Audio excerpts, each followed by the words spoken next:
Stay tuned tonight. Major League Baseball starts with pregame at 6:30 p.m. And the first pitch set for 7:05 tonight. Nationals taking on the Orioles tonight. And over on our sister station, Game 2 of the Stanley Cup Final, 8 p.m. Capitals taking on the Las Vegas Golden Knights. I'm Parkman and Shelly, Sam Abeles with me.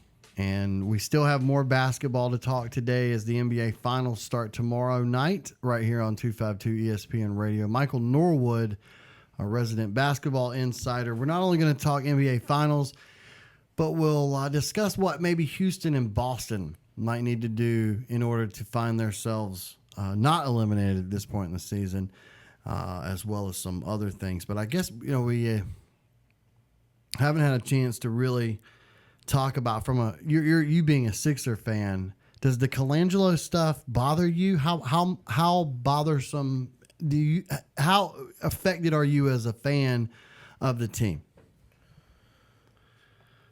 It's kind of tough to say because I don't necessarily consider myself a Bryan Colangelo fan. If you go to my Twitter account, I have pinned at the top of my Twitter account a "Thank you, Sam Hinkie" tweet from about 2 years ago. I probably tweeted that out. And that sentiment remains today because Sam Hinkie is the one who built this Philadelphia 76ers team. Colangelo was just essentially a puppet that the NBA installed to sort of, I guess, essentially try to speed up the process because the NBA was thinking, okay, one of our better franchises probably doesn't need to be really bad for a whole entire decade.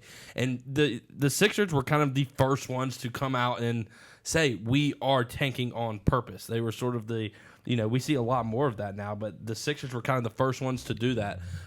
I guess the only thing that worries me, I don't care if Bryan Colangelo gets fired or not. That doesn't matter to me because I feel like GMs are kind of a dime a dozen. Like, there's always somebody out there who's capable of doing that job. Are there guys who are better off and better suited to do the job than others? Absolutely. But, I mean, the Charlotte Hornets just picked up Mitch Kupchak off a scrap heap. You know what I mean? Yeah, and literally that was a guy 3 years ago was one of the top executives in all of basketball. Exactly. So if Colangelo finds his way out, I don't have a problem with it. I just hope it doesn't trickle down to players being upset. Like, Joel Embiid is a guy who was sort of featured in a lot of these Bryan Colangelo burner Twitter account tweets where he's sort of criticizing Embiid.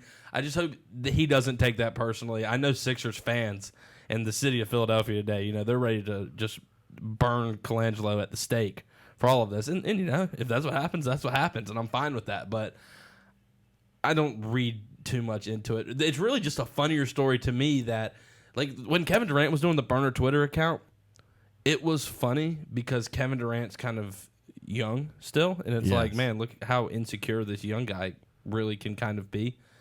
But when Colangelo's like 52, 54, something like that. And he is going so far as to make 5 different accounts so that he can criticize everybody else and defend himself. Like, when you have to take to Twitter, have a burner account to defend yourself, you can put your own name behind that, right? If you have to defend yourself, there's no problem with going to your own Twitter account and doing that. But it's a funny story. I don't think it's, as far as having any sort of impact on the landscape of the NBA, it's gonna mean anything. Yeah, and just to confirm that without question, insecurity, is not an age thing.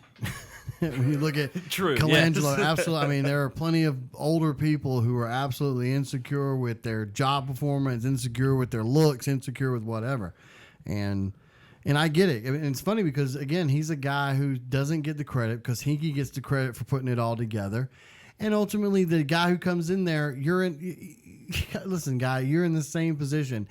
You know what you could do, and where Colangelo may lose the ability if he gets fired, is the real key for the next general manager or current. I don't think it's going to be because of what you were talking about with Embiid, because of there may be some actual harm done to current players that are important to the franchise. But that guy's going to come in a great situation. And I think ultimately your job now as general manager is figuring out how to get them to the next step.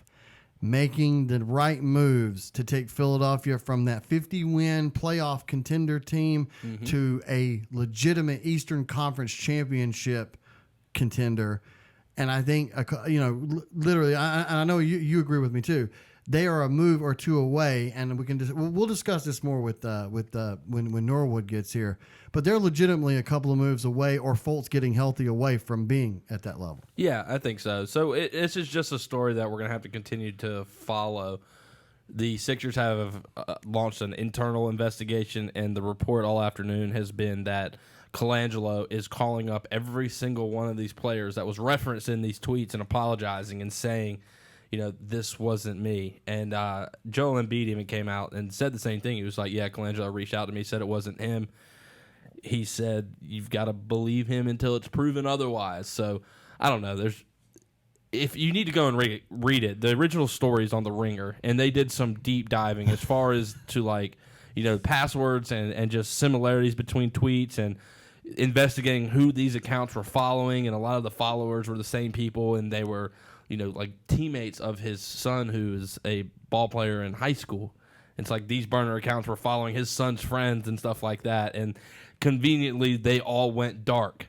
No tweet, no activity as soon as The Ringer put all this out there. So Colangelo's denying it, which is all well and good unless it comes out that you did this.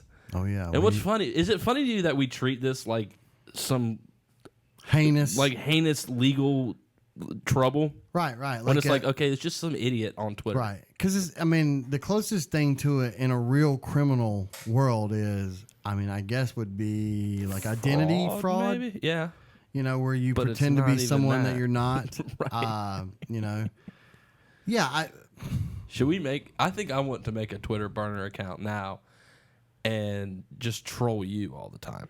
And troll like you and Jordan and Ariel and Norwood. Everybody who comes on our show. Just wear it out. Yeah. It seems like a lot of work. What would your alias be? Because he had one that was Eric Jr. was the most popular one. That was the guy's name, Eric Jr. Parkman and Shelly. Parkman and Shelly. Nobody would know who that is. I stole that from Bill Miller, whose alias was Bill Biller. I don't think that works for my name. Right. It's like, no, this wouldn't work. Yeah, I don't think Parkman and Shelly would work either. I think they would think Parkman and Shelly sounds cool. That's a cool sounding name. Like Parkman and Shelly's a good name. I think having the first name Park, that sounds right. That sounds like some 2018 white people stuff. Like I'd name my kid Park. Park. Hi, I'm Park. No, I don't think, because you have your last name starts with a vowel, yeah. Which it throws everything off. That and Pig Latin. Amse Avalis. Amse Valise. I don't know. That doesn't sound Pig Latin. It sounds Spanish, which is not what we're trying to do. We do need to take a break. We've got headlines coming up, which should be a lot of fun. Carolina's going to stop in, and we've got some stories about Chris Long. Boy, Twitter was busy yesterday. Mm-hmm. Twitter was busy. Yesterday. Roseanne, you want to talk about the Roseanne stuff at all? No, not at all. Not at all. We're talking about the Roseanne thing. Good. I will say this. Didn't see a single episode. Me neither. Apparently it was doing well. But yeah. Apparently it did well. But, I wasn't watching it. So it was also for Chris Long an interesting day in the Twitter world, as Colangelo. Yeah, so just stay off Twitter, folks. That's the lesson you learn is don't even have a Twitter account. Yeah. That's what my wife doesn't have a Twitter account, and her thought was, this is why I don't have a Twitter account. But we're also going to talk a little bit about doctor and offensive lineman. I can't even pronounce his name. He's got a crazy French Canadian name. I don't even remember his first name. So it's forgettable. He's Canadian. We'll talk about that and so much more. Don't you go anywhere. Plus, we're going to talk some basketball with Michael Norwood. So that should be a lot of fun. What's that other story going to be about? Oh, I was looking at the guy's name. Laurent Duvernay Tardif. Tardif. Yes. Tardif. What do you say? Nick Saban? That'd be Nick Saban. I didn't say Nick. Oh, Nick Saban. Nick Saban gets me in the cussing mood. He brings out the worst in me, Sam. And it's because of my bias. Because he walked away. A guy who told, I'm the head coach of the Miami Dolphins. I'm not going to Alabama. Huh. 10 years A later. man of integrity, Nick Saban. We'll talk about that and so much more next.